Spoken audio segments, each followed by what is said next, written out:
Halo Malaysia, terima kasih kerana sudah menonton video ini. Sebelum kita bermula, sila pertimbangkan untuk tekan butang subscribe, like dan share.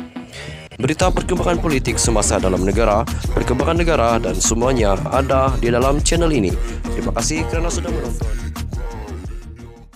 Hai, hello Malaysia, selamat petang tuan-tuan dan puan-puan. Terima kasih kerana masih terus setia berada di dalam channel ini. Bagi anda yang belum tekan butang subscribe, sila tekan butang subscribe dan aktifkan lonceng notifikasi. Baiklah, perkongsian berita hari ini amat panas. Ini memang panas dan terlebih panas. Kenapa Ismail Sabri tiba-tiba mengecam Zahid Hamidi? Jadi itulah perkongsian yang saya akan kongsikan kepada anda pada hari ini. Berita ini dipetik daripada syahbudin.com.net, mengatakan Ismail Sabri kecam Zahid Hamidi. Naib Presiden UMNO Ismail Sabri Yaakob melemparkan kritikan pedas terhadap kepimpinan parti berhubung apa yang dikatakannya sebagai pilih kasih dalam cara mereka melayannya ketika dilantik sebagai Perdana Menteri selama 16 bulan sebelum pilihan raya umum ke-15 PRU 15 tahun lepas. Dalam sindiran tajam yang dipercayai ditujukan kepada Presiden UMNO Ahmad Zahid Hamidi, Ismail Sabri membuat perbandingan terhadap perwakilan UMNO dalam kabinet yang dipimpinnya dengan yang ada sekarang diketuai oleh Anwar Ibrahim. Beliau berkata semasa menerajui kerajaan campuran Barisan Nasional BN, Perikatan Nasional PN dan GPS, menteri daripada UMNO membentuk hampir separuh daripada kabinet walaupun hanya mempunyai 38 ahli parlimen pada ketika itu. Sebaliknya, beliau berkata hanya 6 slot kabinet diberikan kepada UMNO termasuk timbalan Perdana Menteri dalam kerajaan campuran sekarang. Seperti yang kita tahu, sekarang kerajaan perpaduan pengurusinya adalah ataupun Perdana Menteri pada ketika ini adalah Anwar Ibrahim dan timbalannya ada 2, antaranya adalah Dr. Ahmad Zahid Hamidi. Dan hari ini tak ada siapa kepimpinan UMNO yang kritik kerajaan. Dulu saya dikritik begitu seteruk-teruknya. Tetapi hari ini pemimpin parti lain disanjung begitu mulia. Beliau mempersoalkan sikap berdiam diri kepimpinan UMNO walaupun kerajaan sedia ada melakukan sesuatu yang salah. Sekarang ini dia punya lambung. Kita tengoklah benda yang tak munasabah yang kadang-kadang dilakukan oleh kerajaan, dia orang pemimpin UMNO yang mempertahankan. Saya menjangkakan saya yang dipertahankan.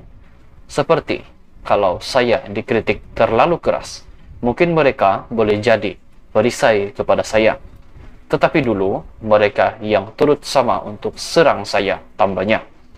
Ismail mengenangkan bagaimana media digunakan oleh pemimpin UMNO untuk menyerang rakan seperjuangan parti yang berkhidmat sebagai anggota kabinet yang dipimpinnya.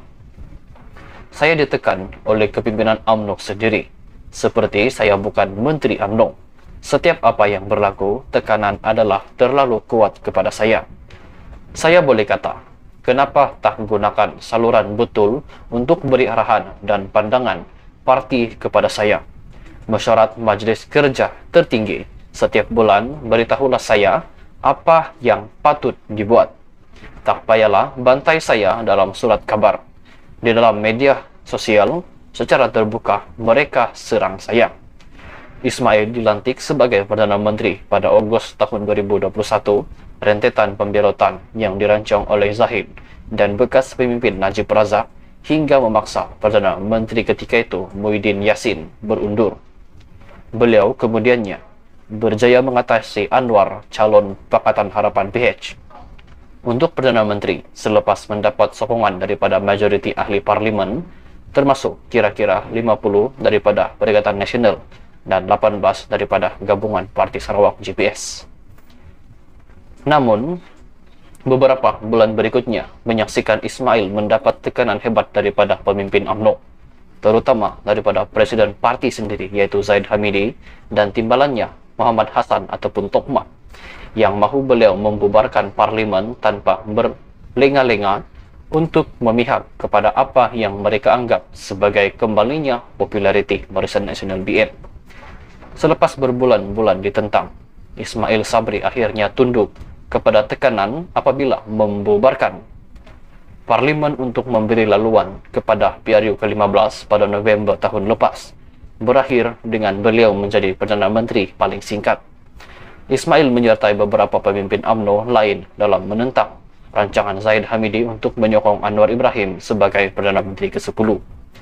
Beliau juga antara pemimpin tertinggi UMNO yang menentang tindakan Zaid Hamidi baru-baru ini untuk membersihkan parti itu daripada beberapa pemimpin dan ahli yang berpendirian kritikal. Dalam wawancara yang sama dengan utusan Malaysia, Ismail meramalkan kekalahan UMNO akan berulang pada pilihan raya negeri akan datang di Selangor, Negeri Sembilan, dan Selangor, Negeri Sembilan, Pulau Pinang, Kedah, Kelantan, dan Terengganu. Kita mungkin akan hadapi masalah yang sama seperti di dalam PRU baru-baru ini, yaitu akhirnya ditolak oleh rakyat, terutama golongan muda dan profesional karena sikap kita. Kalau dulu waktu PRU pilihan raya umum mereka tolak kita, tidak ada sebabnya mereka akan berubah pemikiran untuk tidak menolak kita pada pilihan raya negeri PRN. Sekian saja perkongsian berita untuk hari ini. Macam biasa, apakah pendapat Anda, apakah komen Anda, apakah respon Anda berkaitan dengan berita yang saya sudah kongsikan sebentar tadi? Sila tinggalkan semua komen Anda di dalam ruangan komen di bawah. Dan jangan lupa juga tekan butang subscribe, karena subscribe itu percuma. Terima kasih karena sudah menonton video ini. Dan jumpa lagi di video yang seterusnya. Stay safe, stay healthy, bye-bye. Terima kasih kerana sudah menonton.